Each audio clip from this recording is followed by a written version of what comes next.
함께 만드는 언론 미디어 협동조합. 여기는 국민TV.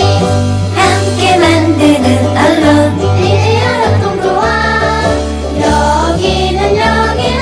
여기는 국민TV.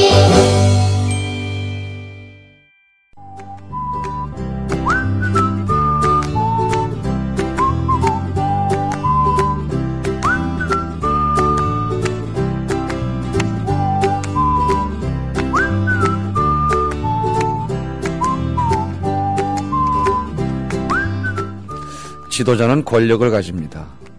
우리는 흔히 권력의 범위에 대해서 논란을 벌이죠. 견제장치에 힘을 쏟기도 합니다. 가장 중요한 점은 그 당사자가 과연 권력을 행사해도 되느냐 하는 점입니다. 그만한 자격을 갖춘 인물이냐가 권력이라는 칼의 용도를 결정합니다. 무고한 사람들을 찌르는 칼이 되거나 병든 자들을 고쳐주는 메스가 되는 겁니다. 불행히도 우리는 칼춤에 빠진 지도자를 가진 채 고통받곤 했습니다. 현재의 대한민국도 별반 다르지 않습니다. 죽이지만 않을 뿐 대다수 민중을 절망으로 내몰기 때문입니다.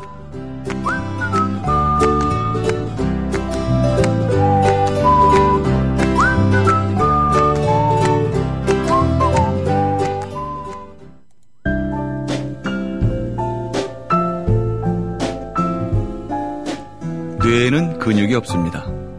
최근 섹시한 뇌를 위한 체육관 국민라디오 전영관의 30분 책 읽기.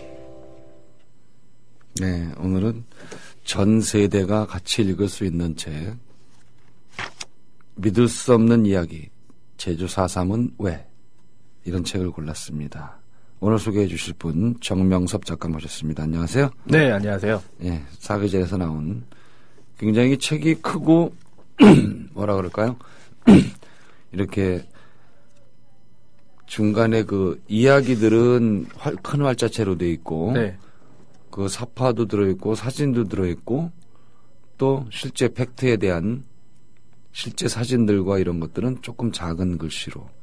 네, 전체적으로 6꼭지 정도로 구성이 되어 있는데요. 예, 예. 각 꼭지는 이제 소설적인 부분, 그러니까 이제 앞부분이죠. 네. 주로 이제 청소년이나 어린아이가 주인공으로 나오는 이제 이 소설적인 부분과 뒤에는 이제 이 소설이 나온 배경이 되는 이제 사건들에 대한 이제 논픽션적인 이제 픽션적인 설명들이 들어 있습니다. 이게 이제 6개가 이루어져 있고, 예. 그다음에 이제 앞뒤로는 여기에 대한 부가적인 설명, 그다음에 이제 분류할 수 있는 용어들, 이런 얘기들이 좀 나와 있죠. 그러니까 이게 사실은 청소년 소설이라고 보긴 좀 애매하고, 왜냐하면 그렇겠죠? 이제 사실 네. 어른들도 볼 수 있고, 네. 그다음에 4.3이라는 주제 자체를 다루고 있기 때문에 이제 좀 어른들도 봐야 될 책이 않나 싶어서 이제 오늘 이제 기회에 하게 됐습니다. 네.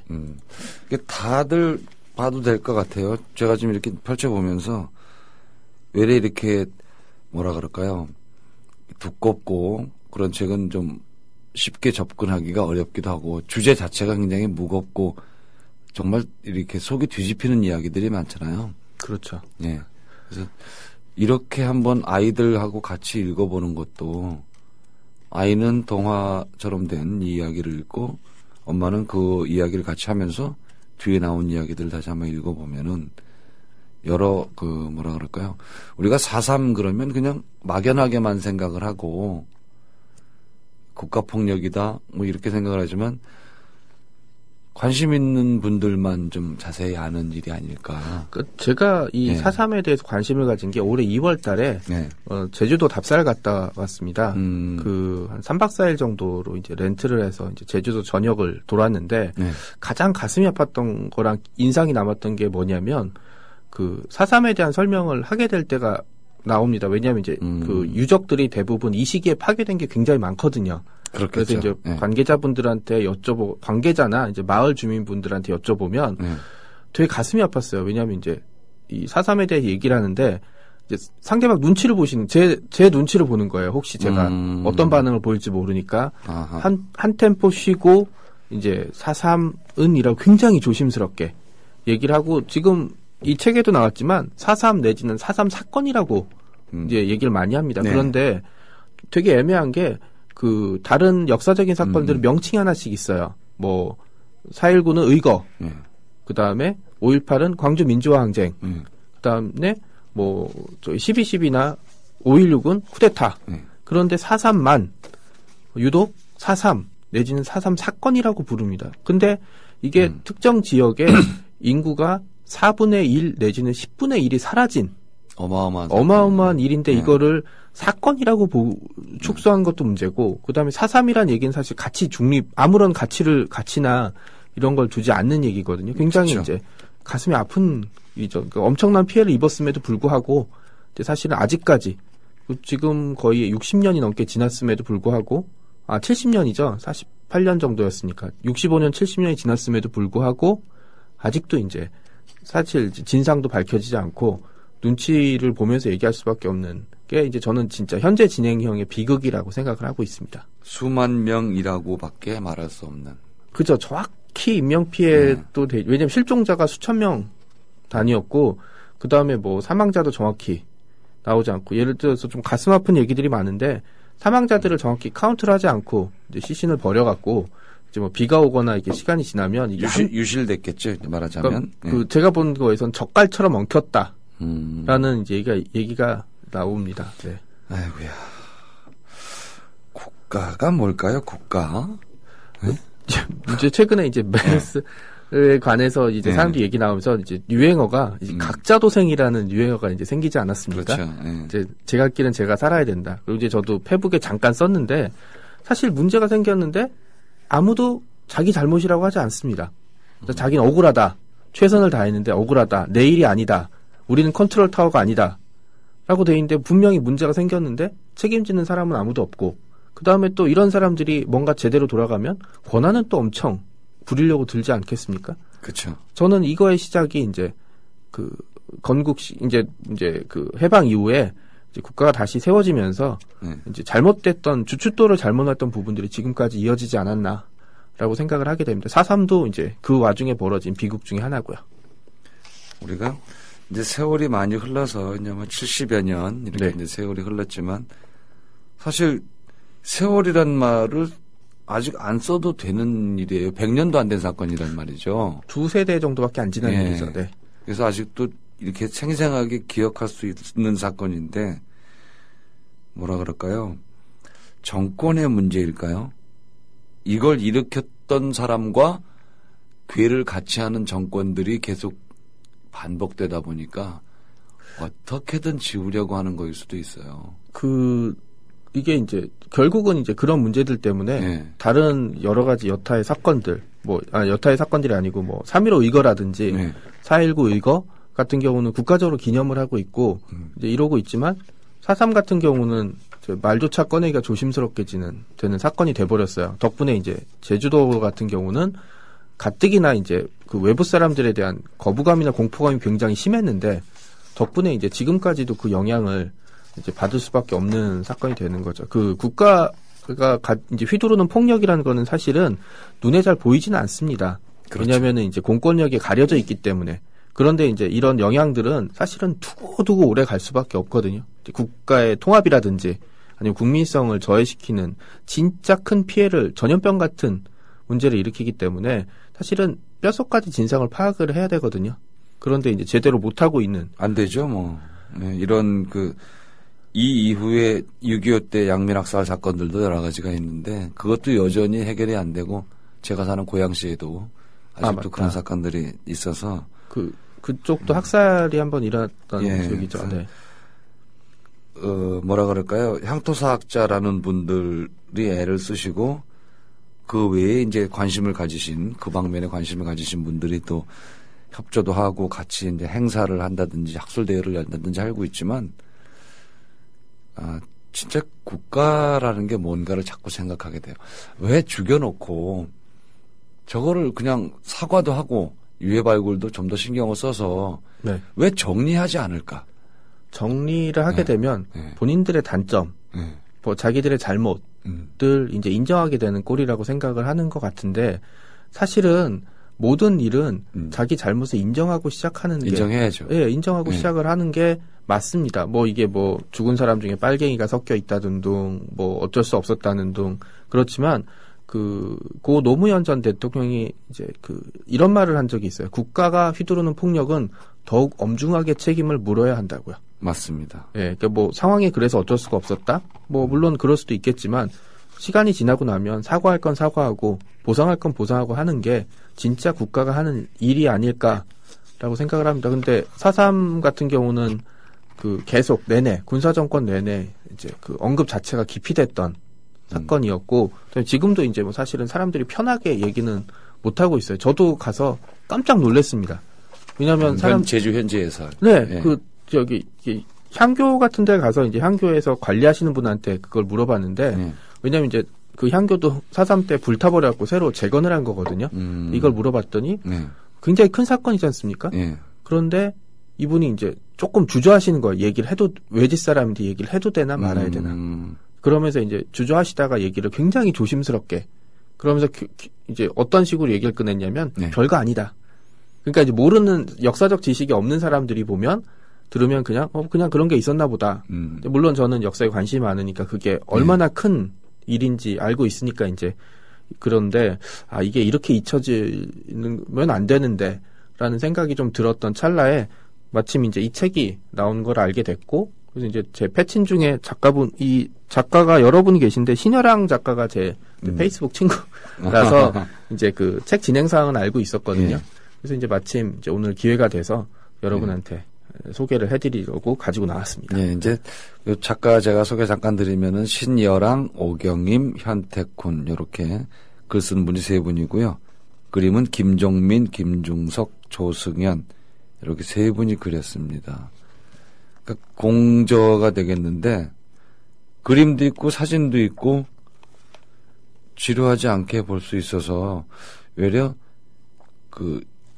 일종의 4.3의 입문서 쪽으로 생각을 해도 좋을 것 같아요. 맞다. 왜 제가 입문서라는 생각을 안 했죠, 이거. 그래서 이렇게 보면, 이제, 아이들이 이렇게 역사에 관심이 없을 때, 조선왕조실록을 뭐 2권짜리 만화로 엮었는 그런 걸 먼저 주고, 그걸 보고, 기본 얼개를 이제 안다든지 아니면 그 중에 관심이 가는 왕이 생긴다든지, 뭐 이렇게 이제 그렇게 하듯이, 이거는 좀 뭐 그거랑은 경우가 다르지만은, 한 번쯤 이 책에 있는 내용만 알아도 많이 아는 거잖아요. 깊게 아는 거고 사실. 네. 그다음에 이제 여기 주인공들이 아까 설명드린 것처럼 이제 청소년이나 어린아이들인데요.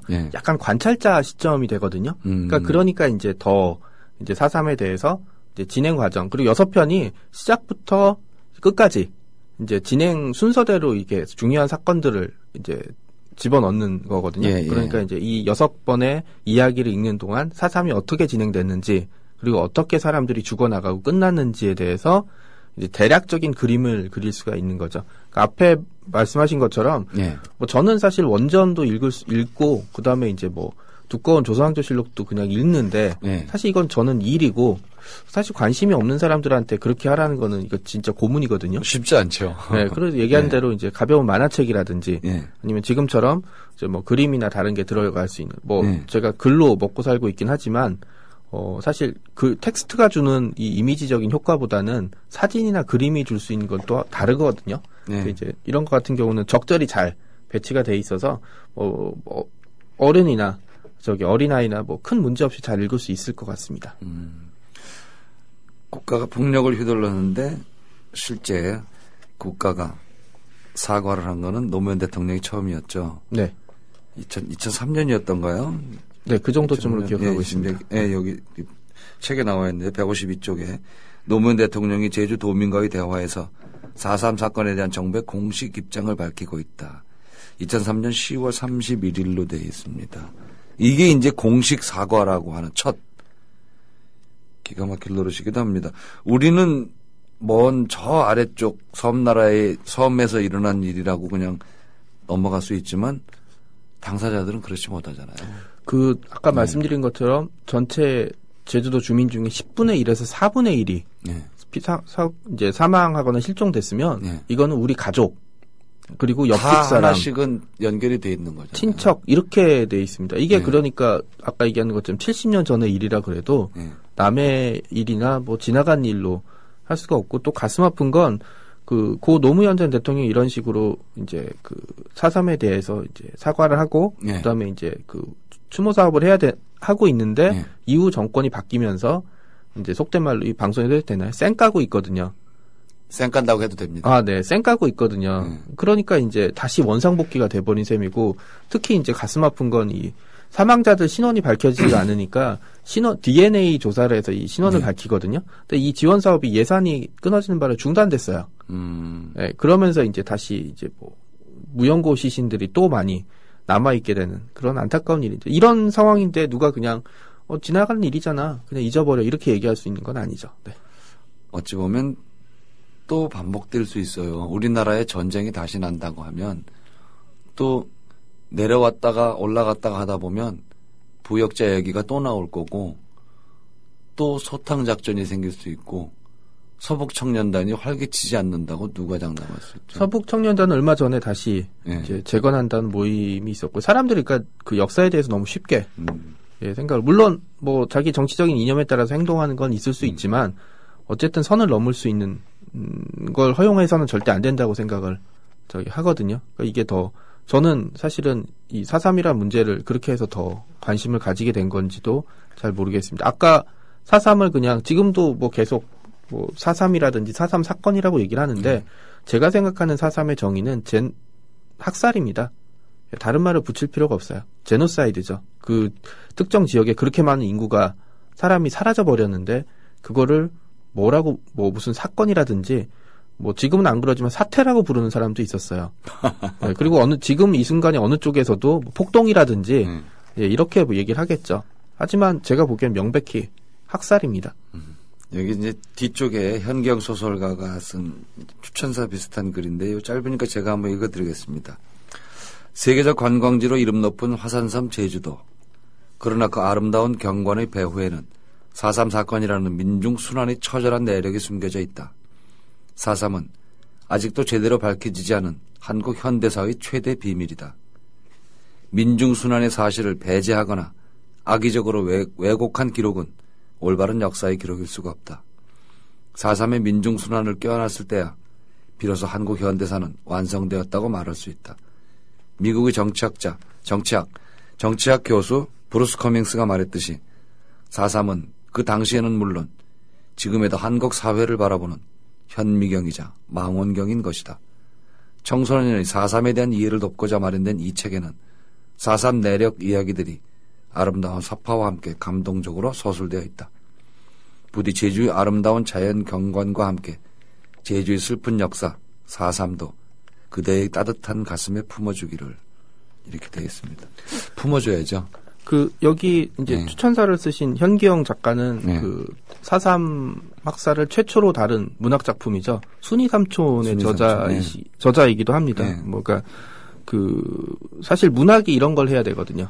맞습니다. 모두 입을 다물고 있을 때 얘기를 해야 되는 게 이제 문학이란 얘기고 사실은 지금도 4.3 얘기를 꺼내는 게 그렇게 편하지는 않을 거예요. 여기 책에서도 이제 신혜랑 작가가 이제 썼는데 사람들이 아직도 공포감에 질려 있어서 증언하는 것 자체를 거부하거나 증언을 해도 내 이름을 빼달라고 요구를 하는 경우가 굉장히 많다 그래요. 저도 충분히 이제 그런 느낌을 많이 받았거든요. 그러니까 이거를 이제 조금씩 어떻게 풀어나가야 되는 부분이 바로 이런 책이 시작이 돼야 되지 않을까라고 그렇게 생각하는 마음에서 가지고 나온 겁니다. 네. 수사라는 말이 좀 웃기긴 하지만 고문 아니면 자백하라고 이렇게 그런 게 고문이겠죠. 네. 그런 여러 가지 사례들 이랬다 저랬다 하는 그런 이야기들을 이렇게 읽어보면 인간이 할 수 없는 짓들을 했어요. 그렇죠. 양민들한테. 네. 그냥 서로 때려라 정도는 이거는 장난에 불과하고. 네. 제가 지금 도저히 방송에서 말할 수 없는. 예, 저도 무슨 이제 얘기인지는 아는데 저도 방송에서 얘기를 잘. 시아버지하고 며느리를 불러다 놓고. 이건 참 정말 말할 수가 없는 그런 사례들이 막 쭉 나오는데 저는 그래서 이건 인간이 아니다. 인간이. 그러니까 4.3의 시작은 사실은 무장대가 이제 제주 지사 경찰서랑 이제 관공서를 습격하면서 시작된 건 맞습니다. 그건 맞죠. 그래서 이제 이 문제에 대해서는 사실은 이제 현지에서도 의견이 정리돼 있는데 네. 문제는 이 희생자들이 전부 다 관련자들이겠냐. 그 다음에 이제 정식이나 약식으로라도 재판을 받고 처형을 한 거냐, 내지는 처벌을 한 거냐는 문제는 다르고, 이게 대살이란 얘기가 있어요. 대신 살인한다. 이게 뭐냐면, 가족 중에 무장대가 한 명 있으면, 네. 그 무장대원을 대신해서 가족 중에 한 명을 죽입니다. 이게 무슨, 그러니까 물론 그 무장대원에 대한 처벌이라든지 이거는 모르겠지만, 네. 가족이란 이유로 이제 처벌을 한 거죠. 정식 재판이나 다른 거 없이 그냥 네 남편이 산에 올라갔지, 넌 죽어. 이거 말이 됩니까? 참, 뭐 우리뿐 아니라 어느 나라도 마찬가지고 인간 자체가 그런 악마성을 가지고 있겠지만 벌어진 건 벌어진 거라 치더라도 수습은 해야죠. 수습은. 그러니까 반성하고. 이 문제에 있어서 반대를 하는 사람들이 대부분이 네. 이 빨갱이들인데 왜 보상을 해주느냐, 빨갱이들만 좋아하는 짓이다 라고 얘기를 많이 합니다. 근데 이런 문제들이 정리가 안 되면 정말 빨갱이들이 활개를 칠 수밖에 없어요. 왜냐하면 대표적으로 한국전쟁 때 벌였던 보도연맹 사건, 그 다음에 국민방위군 사건, 네. 그 다음에 4.3 이런 문제 같이 분명히 명백히 국가가 폭력을 휘두르는 일인데 제대로 정리를 안 하고 처벌이나 어떤 사과를 안 하고 넘어가게 되면 반대편에서 그렇게 얘기하는 거죠. 거봐. 거봐. 그렇게 되면 사람들이 오히려 넘어갈 수밖에 없는 문제들이 되는 거죠. 국가가 사실은 잘 살거나 아주 좋을 필요는 없겠죠. 왜냐하면 뭐 잘 산다고, 국가가 잘 산다고 모든 국민이 잘 사는 건 아니죠. 그렇죠. 그건 아니죠. 그렇지만 저는 국가가 딱 한 가지 추구해야 될 점이 있다면 바로 정의라고 생각을 합니다. 정의가 없는 국가가 잘 산다 그러면 말이 될까요? 그게 얼마나 많은 사람들이 행복할지 전 자신할 수가 없어요. 정의가 없으니까 몇몇만 잘 살죠, 대한민국은. 극소수만 잘 사는 대한민국, 나머지들은 점점점 더 나빠지는, 중산층이 없어진다고 할 정도로 나빠지는 대한민국인데, 이런 것들이 해결이 안 되고 계속 은폐되고 왜곡되고 있으니까 저는 그렇게 생각해요. 빨갱이 좋다. 빨갱이를 잡는 것도 좋다. 당시의 사상이 그랬고 그럴 수밖에 없는 이데올로기적인 대립이 있었다고 하면 좋은데 그렇게까지 해야 됐을까? 이건 용납할 수가 없어요. 그러니까 뭐 내일 이제 좀 자세하게 말씀을 이제 4.3에 대해서 이제 진행 과정에 대해서 말씀을 드릴 텐데 물론 시작은 그렇게 됐지만 사실 국가 입장이나 공권력에서는 충분히 통제를 할 수 있는 상황이라든지 피해를 확실하게 줄일 수 있는 부분이 생기는데 국가에서 이거는 이제 본보기를 보인 것 같아요. 제가 보기엔. 냅둔 거죠, 뭐. 네, 이게 왜냐하면 이제 본때를 보여줘야지 사람들이 이제 입 다물고 시키는 대로 할 거 같으니까 이런 식의 폭력을 휘두른 것 같으니까 더 비겁한 거죠, 사실은.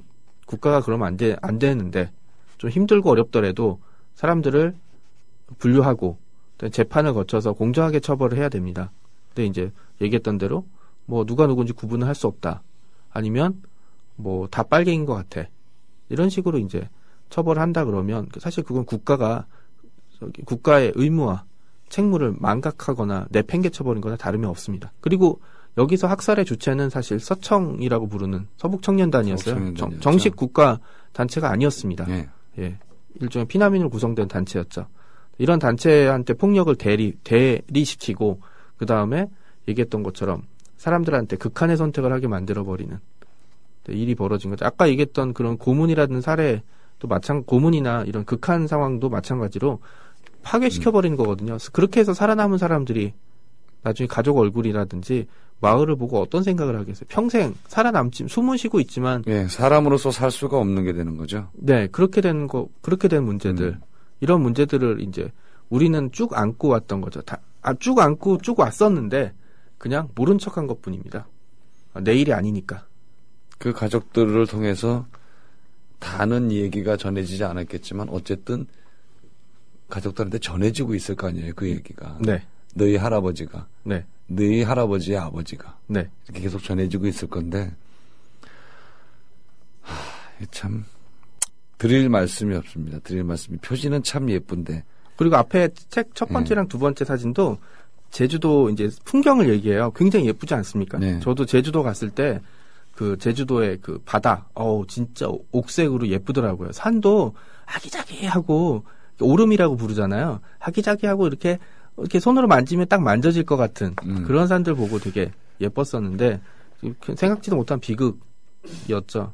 어떻게 말씀을 드려야 될지 잘 모르겠어요. 아직도요. 네. 다 얘기할 수 있는 사람이 어디 있겠습니까? 없을 것 같고 또 다 밝혀지지도 않았고 그렇지만 앞으로 100년이 지나도 저는 꾸준히 파헤치고 유해도 찾고 그게 맞다고 봅니다. 당연히 그래야 하고 정권이 바뀌면 또 달라지겠죠. 그러길 바라고 있습니다. 투표를 잘해야 되겠네요. 4.3으로부터 투표까지 왔습니다. 근데 사실이에요. 투표 잘해야 됩니다. 이런 꼴 안 당하고 또 당했더라도 이런 일이 벌어져도 수습을 하려면 투표 잘해야 됩니다. 나머지 이야기는 다음 시간에 마저 듣도록 하겠습니다. 오늘 말씀 고맙습니다. 네, 감사합니다. 네. 국가란 무엇인가? 이런 의문이 끊이진 않습니다. 저는 운동권도 아니고 사회 문제에 그렇게 적극적으로 가담하던 사람도 아닙니다. 국가가 제게 이런 회의를 심어준 거죠. 하는 일마다 의문이 들게 만들고 어김없이 상식을 벗어나는 짓만 거듭하기 때문에 그렇습니다. 결국은 국가가 민중을 우습게 보는 겁니다. 여차하면 끌어내리고 심지어 프랑스처럼 왕을 죽이기까지 했다면 대통령과 정치인이 과연 지금처럼 행동할 수 있었겠습니까? 제주 4.3도 이와 다를 바 없습니다. 민주주의라는 개념이 확립된 상태가 아니었죠. 연대라는 말의 뜻도 모를 시절이었습니다만 지도자의 욕망과 정치인들의 잔혹함이 제주의 비극을 만들었다고 생각합니다. 친일파는 순식간에 반공주의자로 변신하고 독립운동가는 공산주의자로 내몰리기 일쑤였으니까 이런 모순은 어디에서 비롯된 것일까요? 저는 이승만이 원흉이라고 생각합니다. 일본이 물러갔으니 친일파 잔당들을 처단했어야죠. 프랑스는 독일에게 점령된 기간이 길지 않으니까 우리와 다르다 이렇게 말하는 분들도 계십니다만 저는 이런 분들을 잠재적 친일파라고 부르고 싶습니다. 일본이 망할 줄 몰랐다는 변명도 여러 사람이 했죠. 이승만은 자신의 권력 유지를 위해서 간편한 방식을 선택했습니다. 민중의 아픔이 무엇인지 외면한 채 친일파를 기용했던 겁니다. 이들에 의해서 반공이란 괴물이 탄생했다고 봐도 과언은 아닐 겁니다. 공산주의가 좋다는 게 아니라 어떻게 대처하느냐의 문제를 말씀드리는 거고요. 지금 이 시점에서 생각해봐도 제주의 참혹은 진행형입니다. 역사를 바로 세워야 그나마 억울한 영혼들을 달랠 수 있다는 말씀드리면서 오늘 순서 마치겠습니다. 과거는 지나간 것이 아니라 현재를 비추는 거울이라고 생각하는 방송 전영권의 30분 책 읽기였습니다.